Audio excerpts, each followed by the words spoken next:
It was a bright, sunny Saturday morning. The streets were quiet, and the air smelled fresh, like a new beginning. Jason, a man in his early 30s, had just parked his brand new $200,000 Bentley outside his favorite coffee shop. The car sparkled under the sunlight, its sleek black paint reflecting the world around it. Jason felt proud and happy. This was not just a car, it was a dream he had worked hard to achieve.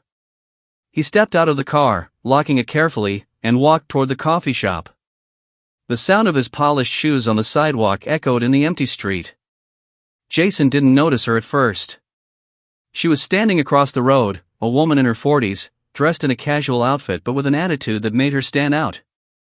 Jason would later remember her face clearly, but at that moment, she seemed just like any other passerby. She was looking in his direction, not in a friendly way, but with a sharp, almost calculating gaze. Jason entered the coffee shop, thinking about his plans for the day. He wanted a quick cup of coffee, a little breakfast, and maybe a peaceful drive afterward. Little did he know, his calm morning was about to take a dark turn. Meanwhile, the woman, Karen, as he would later learn, walked slowly toward his car. At first, it looked like she was just passing by. But her eyes were fixed on the Bentley, and there was something unusual about the way she moved. She stopped near the back of the car, glancing around, as if she were making sure no one was watching. Jason was completely unaware of her presence. He was inside, sipping his coffee and scrolling on his phone. Karen's fingers brushed lightly against the car door, almost like she was testing it. Jason had no idea that in just a few minutes, the vehicle he loved more than anything would be in serious trouble. Back inside the coffee shop, Jason ordered his cappuccino and sat near the window, enjoying the warm sunlight and the peaceful atmosphere. From his seat, he could see the street clearly. That's when he noticed something strange. A woman was standing close to his car, leaning slightly, as if inspecting it. He squinted, thinking maybe she was lost or looking for directions. But something about her made him uneasy. Jason couldn't put his finger on it at first. It wasn't her appearance, she looked like an ordinary woman, but the way she stared at his car, the slow and careful movements, made him feel a chill run down his spine. His heart started beating a little faster, but he tried to brush it off. Maybe she's just curious, he thought. Minutes passed. Jason finished his coffee and decided it was time to leave. He stepped outside, expecting to see the car just as he left it. But the moment he reached the sidewalk, he noticed her again. Karen was now closer to the Bentley, bending slightly as if she were trying to see something inside. Jason's stomach tightened. Something didn't feel right. "Excuse me," he said, walking toward her calmly. "Can I help you?" Karen turned slowly, a fake smile spreading across her face. "Oh, I'm just admiring your car," she said, her voice sweet but strangely cold. Jason raised an eyebrow. Something about her tone made him uneasy. "It's a beautiful car," she added, her eyes never leaving the vehicle. There was a strange intensity in her gaze, like she was thinking something Jason didn't want to imagine. He tried to ignore it and walked past her toward the driver's side. But then he noticed it, small scratches on the door handle. Fresh scratches. Jason's heart sank. He looked at her again. Karen's expression was innocent, but the look in her eyes told a different story. Jason's mind raced. Was this an accident? Or was it intentional? He wanted to say something, but before he could speak, Karen straightened up and stepped back, acting casual. She glanced around, making sure no one else was watching, and then walked a few steps away. Jason shook his head, trying to stay calm. "Maybe I'm overreacting," he muttered under his breath. But deep down, he knew something wasn't right. He got into the Bentley and started the engine. The roar of the powerful car made him feel a little better, but the unease didn't go away. As he drove off slowly, he glanced in the rearview mirror. Karen was standing on the sidewalk, staring after him, her expression unreadable. There was a tiny smirk on her lips, and Jason felt a chill. Something told him that this was only the beginning. And he was right. He had no idea that Karen, a woman he had never met before, was about to ruin his entire day and almost destroy his $200,000 dream car just to be petty. Jason tried to shake off the feeling, thinking it was just his imagination. But deep down, he knew one thing for sure: he had just encountered someone dangerous, someone who didn't care about consequences, someone who thrived on being petty. And this was the moment when the calm morning ended, and a tense, unpredictable story began. Jason had barely driven 10 minutes from the coffee shop when a sinking feeling settled in his chest. He couldn't shake the memory of the strange woman on the sidewalk. Karen. Her face kept flashing in his mind, the way she had smiled, but not really smiled. There was something cold and deliberate in her expression, something that whispered trouble. He tried to focus on the road, the familiar streets, the hum of his Bentley's engine, but the feeling didn't leave him. Every corner he turned, every parked car he passed, he kept thinking, what if she follows me? Meanwhile, back on the street where the Bentley had been parked, Karen lingered. But she wasn't just standing idly, her eyes had followed Jason as he drove away. And then, almost like she had been waiting for a signal, she stepped closer to the Bentley. Her hand hovered over the car, and this time it wasn't casual. She pressed lightly on the hood, running her fingers along the smooth, expensive paint. Jason didn't see this yet, but she was already leaving marks. A scratch here, a dent there, small, almost invisible at first, but deliberate. Each motion was slow, careful, and just enough to make damage without drawing immediate attention. She pulled out her phone and started taking pictures, not for admiration, but as proof, a way to boast later about what she was about to do. Jason had no idea that in just a few moments, he would be walking straight into a nightmare. Jason, oblivious to the unfolding disaster, parked at his next destination. He was meeting a friend for a short walk in the park, hoping fresh air would shake off his uneasy feeling. As he stepped out, he heard the faintest click, a sound so soft it almost blended with the rustling leaves. Back at the car, Karen had done something Jason could never have imagined. She had leaned into the door just enough to cause a noticeable scratch. It was almost invisible from a distance, but up close, the damage was real. And she didn't stop there.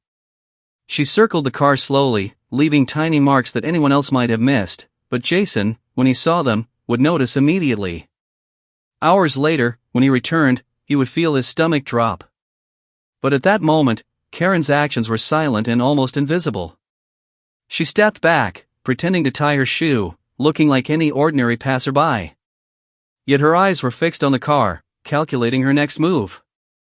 Jason's first clue came sooner than he expected.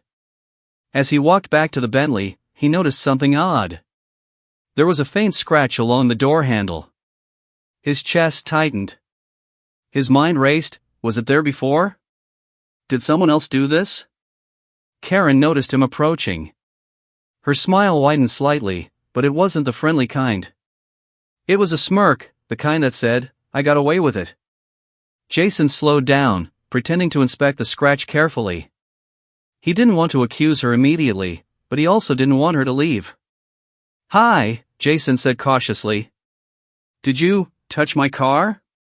Karen tilted her head, feigning innocence. "Oh. Your car? I didn't touch it. I was just looking." Her tone was casual, but Jason could sense the lie. Her eyes were too sharp, too calculating, and her movements were deliberate. Jason's unease turned into a knot of anger. He didn't want to yell. He didn't want to start a fight. But something told him that Karen wasn't just curious. She was petty. And she would do anything to make him feel frustrated, maybe even humiliated. Karen stepped back, giving herself space, but Jason could feel the tension between them grow. Every second she stood there, she was testing him, pushing him to react. And Jason, trying to stay calm, realized he couldn't ignore her. "Not now." Before he could say anything else, Karen walked slowly around the car, touching the side mirror lightly. Jason froze. His heart thumped hard. This wasn't an accident. Every movement of hers screamed, "I'm doing this on purpose." And just as Jason reached for his phone to call the police, Karen smiled again.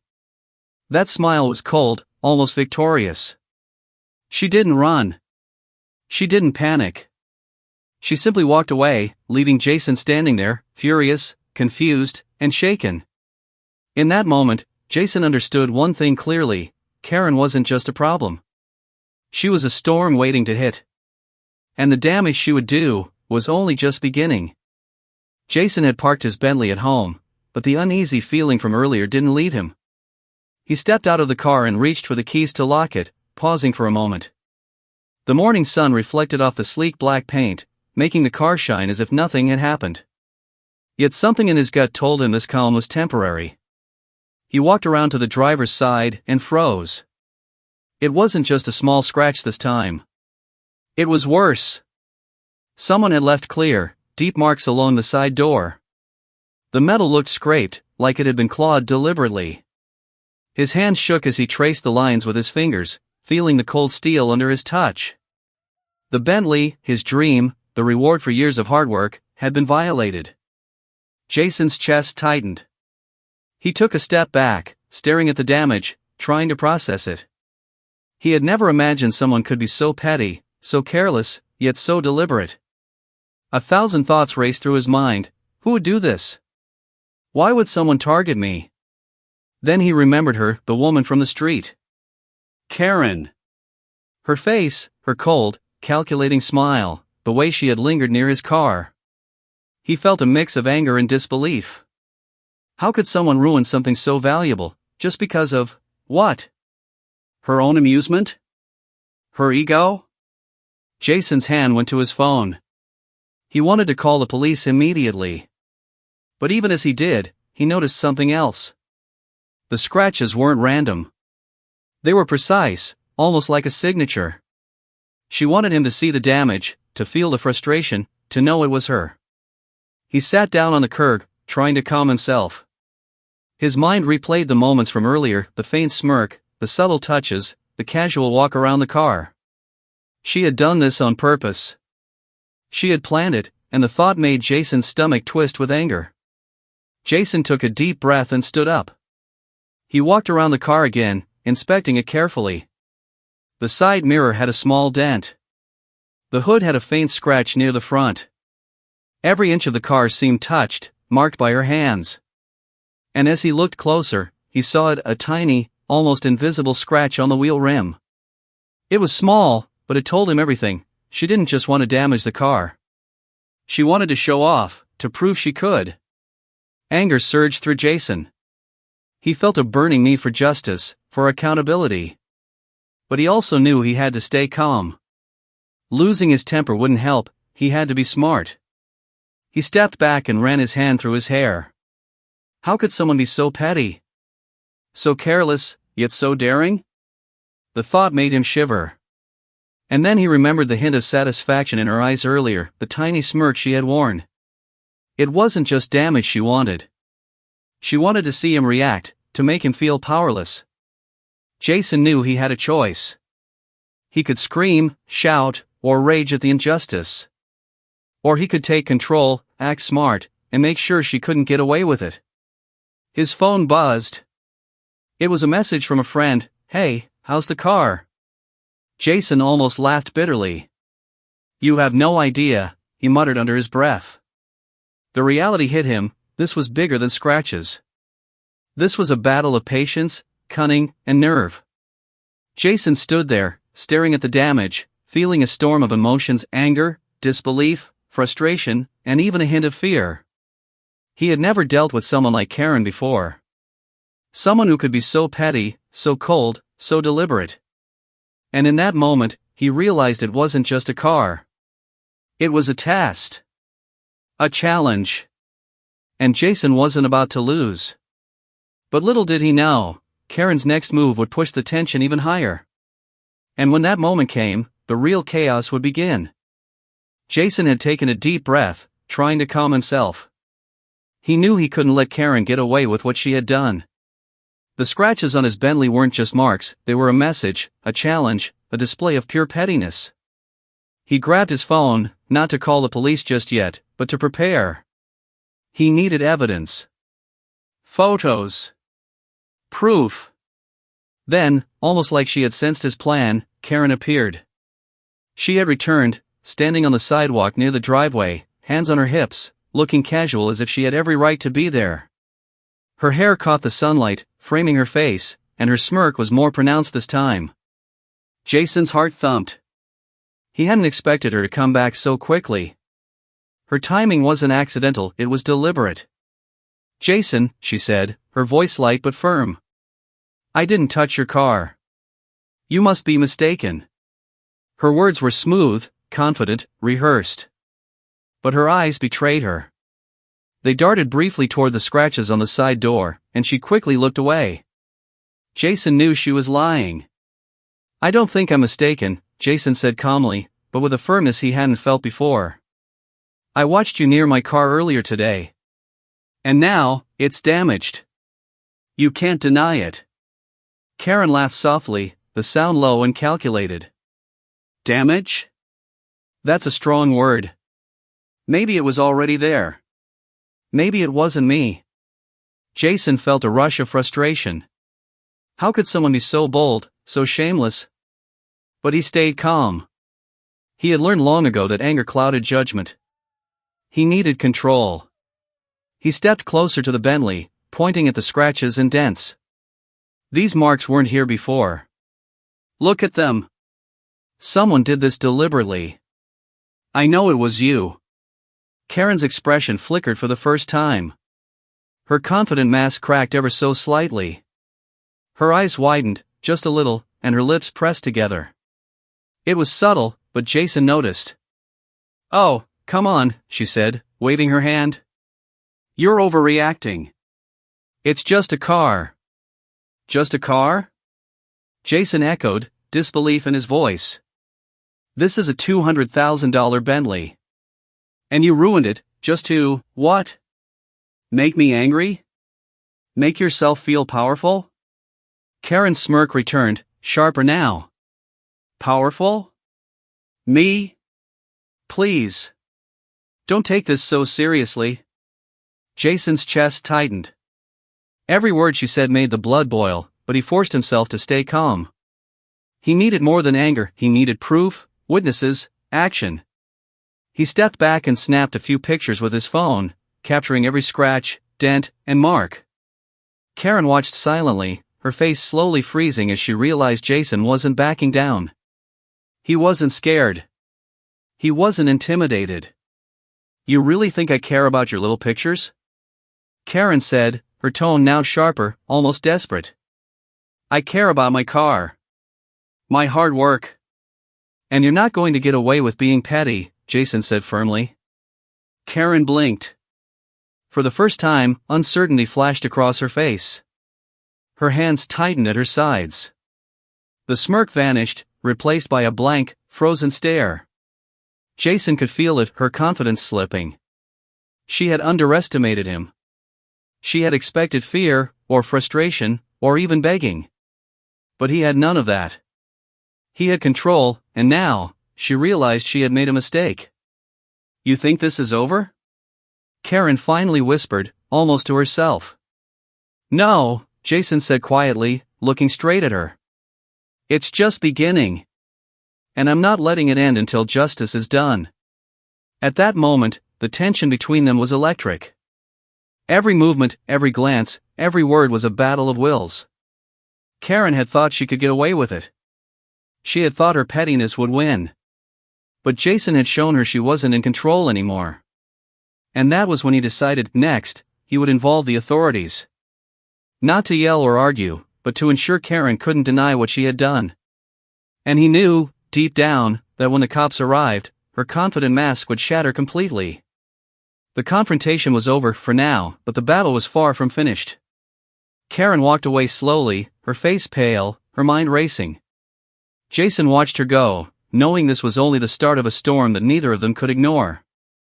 Karen hadn't expected Jason to stand his ground. She had thought a few scratches, a little show of pettiness, and the day would be hers. But now, her carefully built confidence was crumbling. She stepped back from the Bentley, her hands shaking slightly, though she tried to hide it behind crossed arms. Her eyes darted around, as if searching for an escape route, but there was nowhere to run. Every street corner looked the same, every passerby seemed like a potential witness. Jason, on the other hand, remained calm. He didn't move closer, he didn't yell.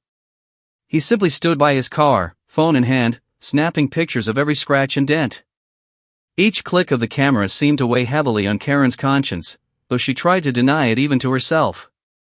"You really think those pictures matter?" she said, her voice a little higher than before, betraying her nerves.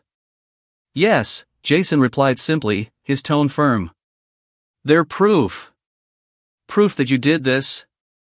And yes, they matter, because I won't let you get away with being petty." Karen's smirk faltered. Her breaths became shorter, quicker.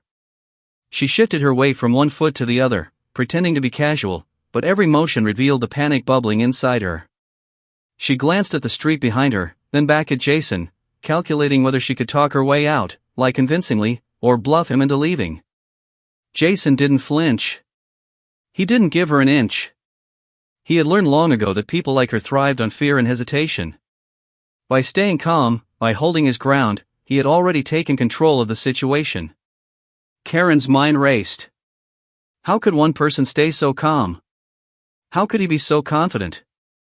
She had expected anger, shouting, maybe even crying. But Jason was composed. He was steady. And that made her realize she had underestimated him. "Maybe we can work this out," she said, trying to sound casual, though the words came out rushed.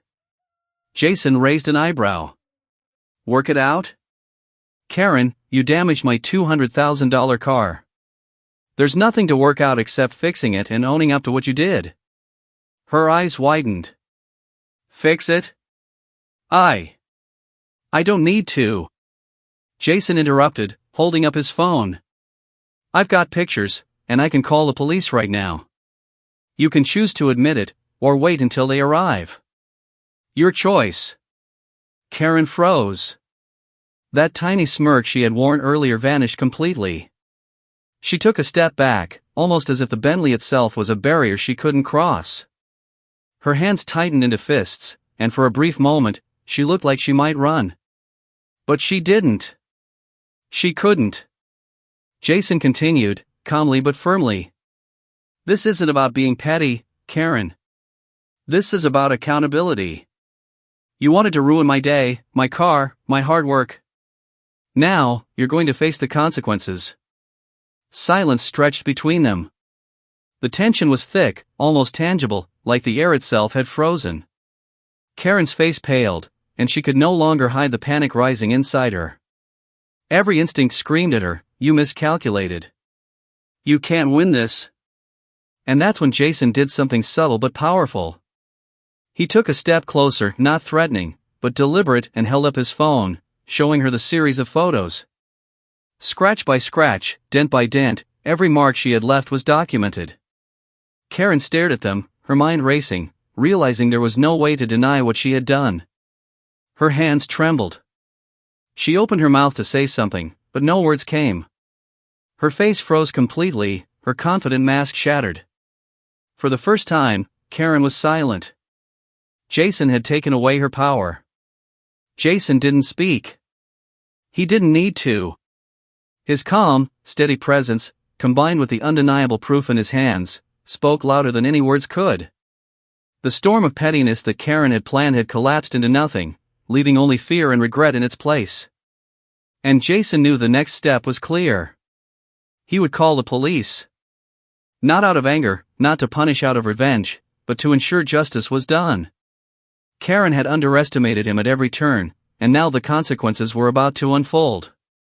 As he reached for his phone, Karen's eyes followed every movement, wide and frozen, realizing fully for the first time that her game had ended. The escalation was complete. The tension had peaked.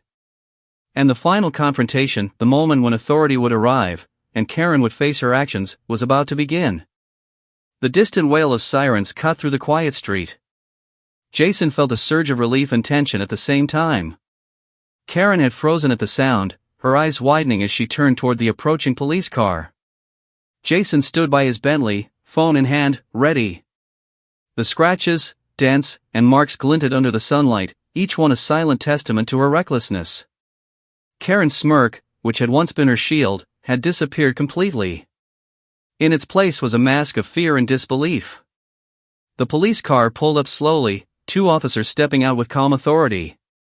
Their presence filled the street, and suddenly, Karen's world felt impossibly small. She realized she wasn't in control anymore. Jason stepped forward, maintaining a composed but firm stance. "Officers, this woman deliberately damaged my $200,000 car," he said, gesturing toward the Bentley and then toward Karen. He held up his phone, showing them the photos he had taken earlier. "I have evidence. I watched her near my car, and these scratches are proof." Karen's lips parted, but no sound came out. Her hands shook slightly at her sides. She opened her mouth as if to lie, but the words caught in her throat. She realized that every move, every petty action, had been captured, documented, and now confronted by authority. The officers approached, calm but firm. One of them examined the damage on the car, running a gloved hand lightly along the scratches.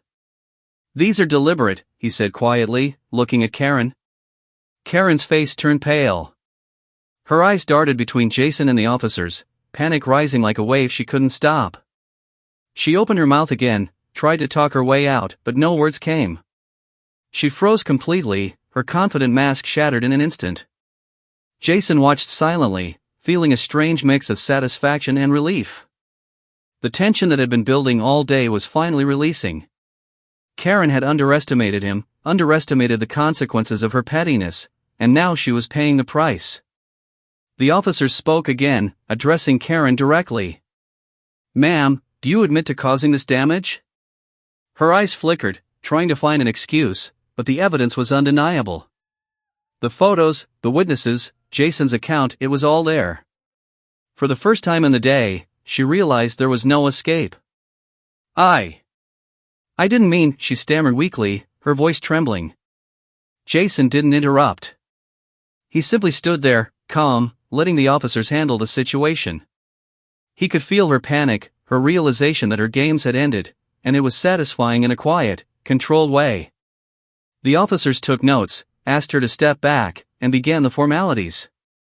Karen's face was frozen, her earlier bravado completely gone. Every smirk, every petty expression had vanished. Jason knew she was replaying the day in her mind, realizing that her attempt to intimidate and damage him had failed spectacularly. As the officers wrapped up, Jason ran his hand along the hood of his Bentley.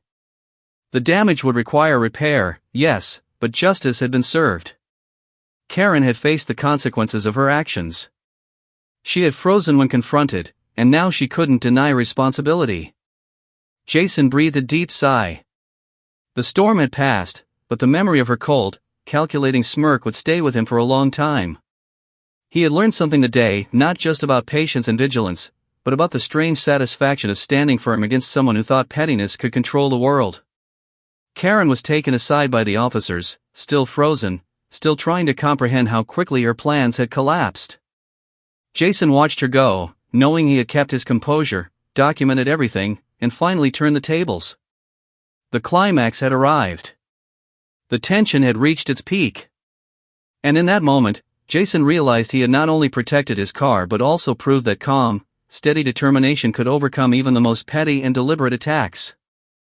The street was quiet again, the chaos of earlier hours fading like a storm leaving behind calm skies. Jason stood by his Bentley, running his hand over the polished hood, taking in the damage with a mix of frustration and relief. The scratches and dents were real, yes, but what mattered more was that justice had been served. Karen had been dealt with by the officers. She had been forced to admit her actions, issue a reluctant apology, and face the consequences of her petty behavior. Jason watched her being escorted away, her confident smirk replaced by defeat.